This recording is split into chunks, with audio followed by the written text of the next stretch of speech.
నా భార్య బైబిల్ చదివితే తప్ప అని అడుగుతా ఉన్నా. యేసుక్రీస్తు బోధనలు వింటే తప్ప అని అడుగుతా ఉన్నా. ప్రేయర్ చేసుకుంటే తప్ప, ప్రార్థన చేసుకుంటే తప్పేంటి, బైబిల్ చదువుకుంటే తప్పేంటి?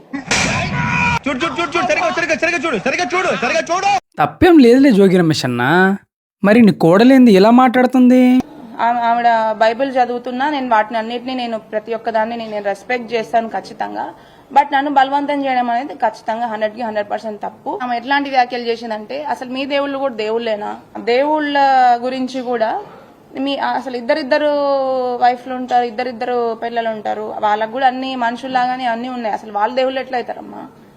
ఇప్పుడు నువ్వు పూజ చేసావు, ప్రసాదం పెడితే దేవుడు తినేస్తాడా అని చెప్పి ఇట్లాంటి మాటలు మాట్లాడడం కూడా చాలా తప్పు.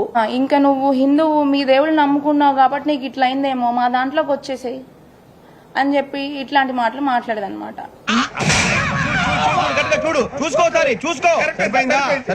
సెక్యులర్ హిందూస్ మీ ఒపీనియన్ కామెంట్స్ లో చెప్తారా?